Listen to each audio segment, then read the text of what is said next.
beautiful dungeon mats. If you know Ian Schofield, you probably know him because of his work with his Beautiful Dungeon Mats series of products available on DrivethruRPG.com and linked in the description below for this video.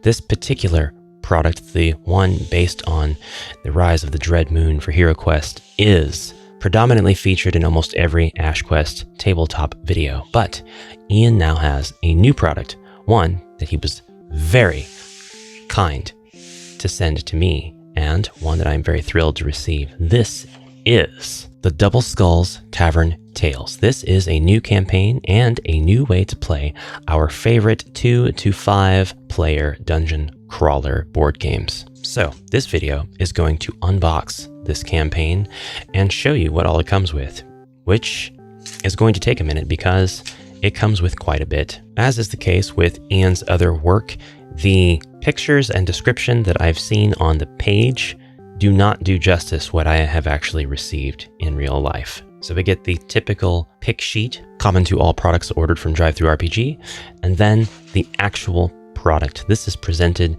as a series of sheets of tiles and quest notes, and is styled in the fashion of a book. This is book 1. So instead of flipping through all of the tiles, let us treat this as a book and open it as such.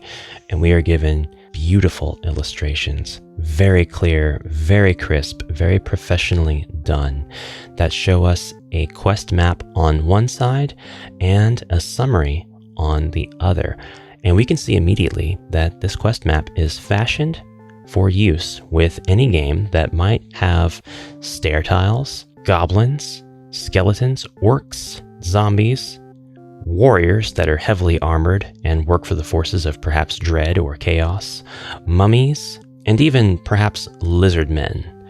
So this is definitely going to be compatible with my favorite dungeon crawler ever. We also have this very handy guide that tells us how we might be able to build this map, and everything that we need to do so is included in this series of tiles. So, spoiler warning, I'm going to read the intro and some of the notes of the very first quest for this campaign, The Drinking Horn, before we move on to looking at the rest of the assets included with this system. And we are also going to be seeing if this fits well with the aesthetic of certain miniatures and tiles, as well as different pieces of furniture. This is Quest 1, The Drinking Horn. Intro. You arrive at the Double Skulls Tavern after days of uncomfortable travel, where Olorm Alehammer greets you, and naturally, you take your place at an empty table. "Not so fast, heroes," they bellow. "You want a drink and quest here? You're going to have to prove yourselves. Head out to Gorpeak Pass and clear the dungeon. Bring me the horn of a dread warrior. It will make a good drinking horn for my mead and help me finish my collection." They laugh. At this point, Olorm pats you all roughly on the back and pushes you out the door. You have no choice. Weary, thirsty, and definitely in need of a bath, you make your way to your next adventure. Now we're going to be starting our adventure in the room marked with a 1, not necessarily the room with the stairs. So here's where our adventurers will begin the quest. When your heroes enter the central hallway with the pressure plates, read the following. Before you stand 3 large portcullis doors. You can see the horde of enemies awaiting you. To your right, you spot 3 large pressure plates, roughly carved into the floor. Whoever was making them did not hide them well. You also notice a barrel with a foul smell emanating from it by the pillar. You would then place the contents of room A, B, and C. They are so far locked by these portcullis doors, and then they open one at a time. Room A, then room B, then room C, as you stand on each individual pressure plate. There are some special rules and mechanics that go along with this quest that really make you think about how you can handle these sorts of situations. There are some really interesting rules and mechanics for these quests that make you think about the scenarios being more immersive in the campaigns that you might wish to write. Zub the Coward is the next quest, followed by Axar's Champions. We get the Beast That Should Not Be. I actually thought this was supposed to be 4 quests for some reason, but I see that it's actually 6. We've got the Chains of York, and then finally the Tunnels Beneath the Forgotten Woods. We have what looks to be the end of our book, and then the beautiful tiles that will allow us to create the dungeon configurations illustrated by the crisp and clear maps within these pages. We've got a lovely key that tells us exactly what each symbol is supposed to mean, and a description that tells it better than I could. The Double Skulls Tavern Tales and Beautiful Dungeon Tiles are designed to be used with any RPG or that roll-to-move game system. I hope to be back with more adventures soon. In the meantime, I look forward to seeing the adventures you create with these beautiful dungeon tiles. You could probably try to scan this QR code with your phone if you'd like to be taken there immediately. But the beautiful dungeon tiles are what we're going to look at next, and these are the tiles that make up the maps included in the book.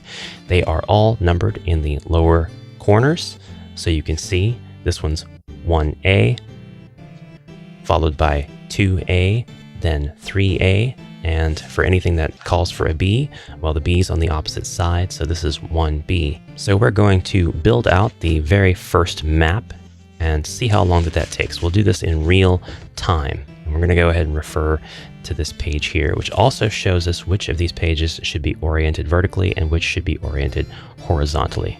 So let's go. It looks like it's going to use 9 tiles. And how many do we have total? We do have 9 tiles total. It uses every single tile. All right. So instead of searching around for tiles, I'm just going to grab the one that's going to be referenced in 1A, which will be referenced this way. Kind of ironic, I'm building these on top of the beautiful dungeon mat. Then 2A, which is going to be here. No, it's like this. It's linked up by about right there. And I can tell this is going to take up some space once it's fully built. 3A, that goes up at the top. It's going to face upwards like that. It's going to be 1 tile off, and it's actually going to be entirely off the camera, isn't it? Yep. No way to zoom out that far. 4A is actually 4B. And it looks like everything is calling for the reference numbers to be in the lower left-hand corner. 5A, that means 5A is going to look like this, right? No, there will be instances where that is different. Okay, so you'll refer to the image, the map itself, to know exactly how this is oriented, whether it's upside down or what exactly where the tile should go. 4B, 5A, no, this goes way down here, actually. I've done something incorrectly here. I put this one upside down. That's what I did. Confused myself, I did. Okay. That's much better. Also, make sure to note that the doors are going to be placed on the tiles, just like with the original Beautiful Dungeon Mat series, which, by the way, Ian has released versions of some of these that have walls that are now the same thickness as the HeroQuest original board and contemporary board, which means they don't take up a tile. Classically, Ian's mats take up a tile per wall, so you'll place the door on the tile, and the way that I would count that is either you move through the door and don't count it as a tile, or you do count it as a tile. Either or. 6B, which is going down here. You cannot see it. I apologize. I'll be showing you here soon. 7A goes up here. It stands upright, forms the very beginning of our adventure. 8A is turned this way, goes over here. And 9B, which will go over here like this. And that's all of our sheets. 9B goes below 5A. 5A is, it's actually in the wrong spot, it looks like. Yeah. These need to be moved about 3 tiles up a piece. There we go. Okay, that is completely done. Rather than put down the monsters and things where they are supposed to go, I'm going to put down things in a random fashion just to kind of give you some use case scenario with this. So we'll just put a few of our heroes. Actually, I'm going to show you the detail when the beautiful dungeon mats contents are printed on this laminated paper rather than the mouse pad material, the neoprene, because some of you said it was blurry. And these images are not blurry. That depends very much on the material on which the image is printed. The digital file is not going to be blurry, so the print is not going to be blurry if you know how to print it. All right, and we'll take some doors now and sprinkle them around this setting. And again, these are not the correct positions for these doors per this quest. I just wanted to set up the quest and see kind of how long that might take, and it wasn't bad at all. It's not the same as opening up the HeroQuest board, setting down the starting room contents and being done, but what's going to replace that? Honestly, nothing's going to replace that, so there's no point comparing that every time. There are a few places where there doesn't have to be a door placed because it's more of an open room. And for this, I would place the contents down, including the monsters, once the heroes have line of sight to them, rather than any other time. And now I want to see if the furniture will go down and look nice in these rooms. And you can, with furniture like this, of course, you can take up the 2 tiles. Classically, you would take up all 3 tiles in a room and just give some space around that particular set of furniture. There's a treasure chest. Here is a throne. This must be the bathroom. We want a table setting down somewhere. We'll put the table over here in this room. Takes up our 6 tiles in the corner. We'll get a closer look at that here momentarily. And I think, what else do I want to do? We're going to do a weapons rack and a fireplace. And we're going to do those in the far room. You can't see it yet. All right, now we're going to set up my monsters on this board. We're not going to worry, again, about the proper placement. We're just going to have these guys wander the halls as if they were already encountered, they were already seen. Zargon is just putting them on a patrol. And there's all of our white monsters. And we're going to throw down some green monsters now. I keep all of my monsters in baggies for the new edition and pull them out when I need to. With this tile standard, these are exactly 1 inch. They do not line up with the original board, which is more like 1 inch and 32, and you will experience tile creep if you try to use these sheets with the new board. But that goes with anything. HeroQuest has always been frustrating with its tiles sizes, but you can definitely use HeroQuest elements with these boards and not experience any problem whatsoever. All right, now the next thing I want to do, because of course I want to do more, I'm going to take the lovely fireplace received from LB Studios and place it down onto the board. I don't have that fireplace painted yet, much to my great shame. I have gray shame, much to my great shame. I'm going to grab a couple of more pieces of the LB Studios furniture, because why shouldn't I? We'll put a secret door down to this room, which the hero has just found. We will go ahead and block off a corridor using this double wide blocked tile. And then finally, we will set down this bear trap in front of the door here, because what a nefarious place to set a trap. And you know what? I have this beautiful alchemist table from LB Studios as well. I'm going to go ahead and set this down right outside the door. Not a traditional place to put furniture, but that's where it's going to go. And now we're going to do a little bit of an overhead shot. Check it out. This is something like what your final game is going to look like, or what the final version of your current game is going to look like while you're playing. The dungeon tiles are easy to read. They are very imaginative. They are very easy to facilitate an imaginative experience. All of your minis are going to look great against it. There is not too terrible of a finish. I actually don't have a lot of glossiness. It's a bit of a matte, actually. See, as you can see here, that's my ceiling light reflected. It's not overly satin. I'm not getting light glares everywhere. I actually have all of my studio lighting on, pointing in this general direction, and everything's just getting soaked up. There's no reflections, and that's really nice, really, really comfortable. I think one of the next questions that there could be is, can I play this with Axian Quest? And the answer I would give is yes. You need some way of rolling a die, I would say a 10-sided die, and then I would probably roll another die, anything you want, probably a 6-sided die next to it. And I would say number each one of these 1 to 10, and have the 6-sided die determine whether it's going to be the A or B side. So 1 to 3 is A, 4 to 6 is B. So I'm going to take 6A, and I'll set that top left, and I'll continue to roll.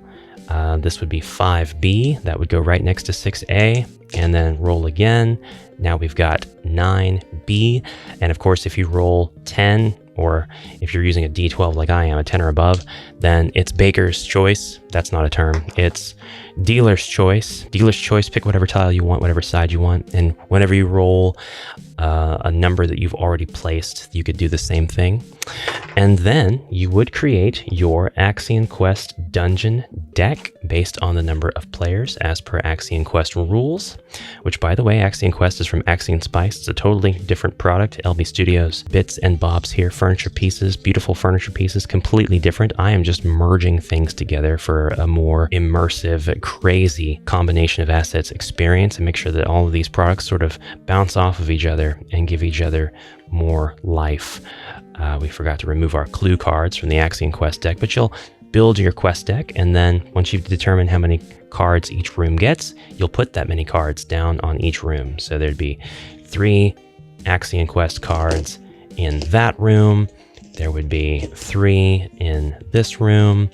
There would be 3 in every room that is conceivable until you run out of cards. You could do a special rule for the largest room on the board.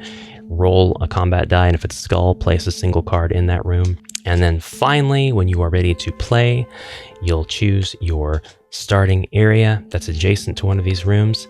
And then as you encounter each room, you'll follow the regular Axian Quest workflow, which is to reveal the cards, then place the furniture, in this case a bookcase and a table. If you were to not have enough room for all of that stuff, then you would place one of the furniture pieces outside the room as close as possible.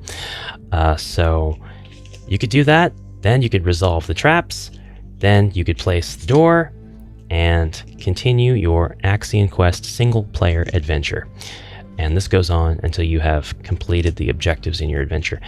Just another way to find use for the Axian Quest deck, and the Axian Quest deck is another way to play the double SKULLS Tavern Tales campaign system from Ian Sheffield. So thank you very much for joining me. That is all the time I have. I'm going to clean all of this stuff up. I really dragged a bunch of stuff out for this episode. Thank you so much, Ian, for this exciting product.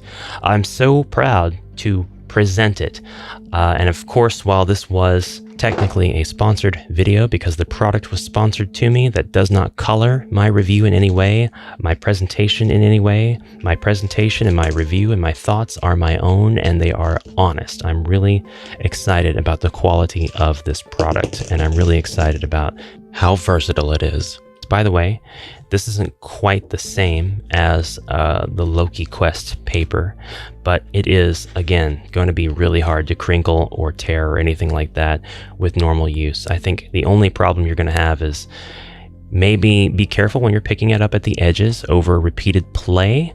But if you're careful about that, it'll be fine. And then don't do anything that would make it warp. This actually got delivered to me in this state because my mail carrier loves to fold and wrap all of my packages in pretzels before throwing them into my mailbox. So that was lovely. But I took everything out, and it wasn't in terrible condition at all. So I say that to say that even if your mail carrier loves to create origami out of your packages that say fragile, you don't have to worry about the product being damaged. And even if it were slightly curved, you could flatten it by just setting all the product down and then putting a bunch of heavy flat objects on top of it.